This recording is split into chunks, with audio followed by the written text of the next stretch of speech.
지난 10월 1일 자정부터 한국에도 아이폰 13 사전 예약이 시작되었습니다. 저는 장고 끝에 프로맥스 1테라 시에라 블루를 골랐습니다. 무려 217만원이라는 어마무시한 출고가였지만 청구 할인을 받아서 190만원에 구매할 수 있었습니다.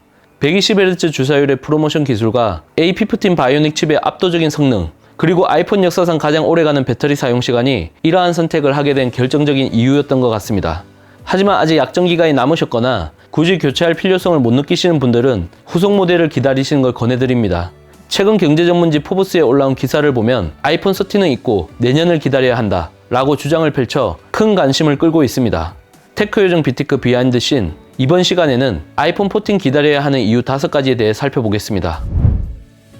첫 번째, 디자인. 아이폰 14 라인업은 기존처럼 4종의 모델로 나오지만 5.4인치 미니 대신 6.7인치 보급형 맥스가 그 자리를 깨찰 것이라고 합니다. 애플 소식에 정통한 마크 거먼은 애플이 디자인을 획기적으로 바꿀 것이라는 주장을 펼쳤습니다. 아이폰 디자인 변경을 위한 시간을 확보하기 위해 아이폰 13은 카메라 배열, 색상 정도만 달라진 대동소이한 외형으로 전략적인 출시를 했다고 합니다. 아이폰 14에서는 디자인이 완전히 바뀔 것이라는 주장이 힘을 얻고 있습니다. 팁스터 존 프로서에 따르면 티타늄 세시, 둥근 볼륨 버튼, 새로운 후면 카메라가 적용될 것이라고 합니다. 하지만 기존 라이트닝에서 USB 타입C로 충전 단자를 변경하는 것은 가능성이 극히 낮아 보입니다. 차라리 충전 단자를 아예 없앤 포트리스 아이폰 컨셉으로 맥세이프 무선 충전 방식을 채택할 가능성에 무게를 두고 싶습니다. 관건은 아이폰 14에 적용될지 아니면 그 이후 후속작에 적용될지 시기의 문제라고 봅니다. 두 번째, 노치. 지난해부터 꾸준히 나오고 있는 얘기 중 하나가 바로 아이폰의 아이덴티티인 노치가 삭제될지 모른다는 루머입니다. 애플 미공개 제품에 대한 전망을 얘기하는 애널리스트로 잘 알려진 밍치커에 따르면 아이폰 14 프로의 노치가 없어지는 대신 펀치홀 디자인으로 변경될 것이라는 전망을 내놓았습니다. 이 말인즉슨 일반 모델은 노치, 프로 모델은 펀치홀로 급 나누기가 이루어질 수 있다는 얘기입니다. 반면 아이폰 13에서 20% 정도 좁아진 노치를 컷아웃의 극적인 변화 없이 1년 더 우려먹을 것이라는 반대 주장도 나오고 있습니다. 만약 노치가 사라진다면 지긋지긋한 M자 탈모에서 벗어날 수 있게 되는 것이니 상당히 큰 의미를 가집니다. 아이폰 신형과 구형을 판단하는 기준선이 될 수 있기 때문에 기다려야 할 이유는 충분해 보입니다. 페이스 아이디를 사용하기 위한 트루뎁스 카메라와 센서들은 디스플레이 아래 내장될 것이라고 하는데 실제 이렇게 구현될지는 조금 더 지켜봐야 할 것 같습니다. 세 번째, 카메라. 시간이 지날수록 카메라 성능이 좋아지는 건 지극히 당연한 일입니다. 하지만 애플은 무려 6년 전에 출시한 아이폰 6s부터 후면 카메라를 1200만 화소로 고수하고 있는 중입니다. 화소수를 그대로 유지했지만 픽셀의 크기를 늘리고 소프트웨어 최적화를 통해 저조도 환경에서 더 많은 빛을 받아들일 수 있었던 것입니다. 하지만 아이폰 14에 대대적인 변화가 이루어질 것이라는 루머가 확산되고 있어 이목이 집중되고 있습니다. 밍치꺼에 따르면 후면 카메라의 1200만 화소가 4배 더 늘어난 4800만 화소로 변경될 것이라고 하는데요. 최근 스마트폰 카메라 중 유효성이 입증된 센서단의 여러 화소를 한 개의 화소로 묶어서 사용하는 픽셀 비닝 방식을 도입해 아이폰의 뛰어난 이미지 처리 기술과 시너지를 낼 수 있게 할 것이라고 합니다. 만약 이렇게 된다면 아이폰 14에서는 태생적으로 훨씬 더 좋은 결과물이 나올 여지가 커지게 되니 그야말로 역대급 업그레이드가 이루어질 것으로 보입니다.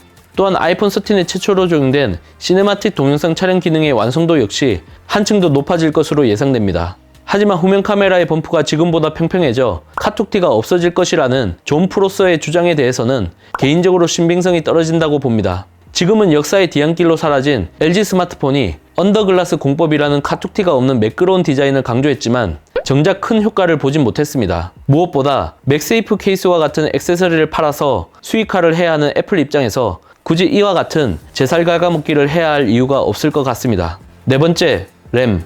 이번에 출시된 아이폰 13의 경우 내부를 분해한 결과 일반 모델에는 4기가, 프로 모델에는 6기가 램이 탑재되어 전작과 동일한 스펙이 적용된 것으로 확인되었습니다. 특히 일반 모델은 2018년 출시된 아이폰 XS 이후 4년째 4기가 램을 고수하고 있는 중입니다. 그렇기 때문에 차기 아이폰의 램 용량이 늘어날 가능성이 그 어느 때보다 큽니다. 램이 커지는 만큼 쾌적한 멀티태스킹이 가능하며 iOS 업데이트라는 핵심적인 사후 지원을 받는 데 결정적인 역할을 합니다. 1기가 램이 적용된 아이폰 6는 iOS 12가 마지막 판올림이었지만 2기가 램이 적용된 아이폰 6s는 최근에도 iOS 15 업데이트가 적용되어 무려 7번의 판올림 업그레이드가 이루어지는 상반된 모습을 보여줬습니다. 만약 아이폰 14 램이 6기가, 8기가로 증가하고 LPDDR5까지 적용된다면 성능과 사후 지원이라는 두 마리 토끼를 모두 잡는 차별화 요소로 작용할 것으로 보입니다. 다섯 번째, 편의 기능. 안드로이드에는 이미 있지만 아이폰에는 사용할 수 없는 편의 기능이 탑재될 수 있습니다. 아쉽게도 이번에는 적용되지 못했지만 시간, 날짜, 알림을 상시 표시하는 AOD는 새로운 운영체제 공개와 함께 언제든지 탑재 가능한 기능이죠. 또한 뒷면이 무선 충전 패드 역할을 함으로써 애플워치, 에어팟을 무선 충전할 수 있는 배터리 공유 기능은 이미 FCC 문건이 존재하는 만큼 애플이 차기 아이폰에 이 기술을 도입할 가능성은 여전히 존재합니다. 하지만 아이폰 14을 기다릴 경우 유의해야 하는 부분이 존재합니다. 먼저 5.4인치 미니가 나오지 않을 것으로 예상됩니다.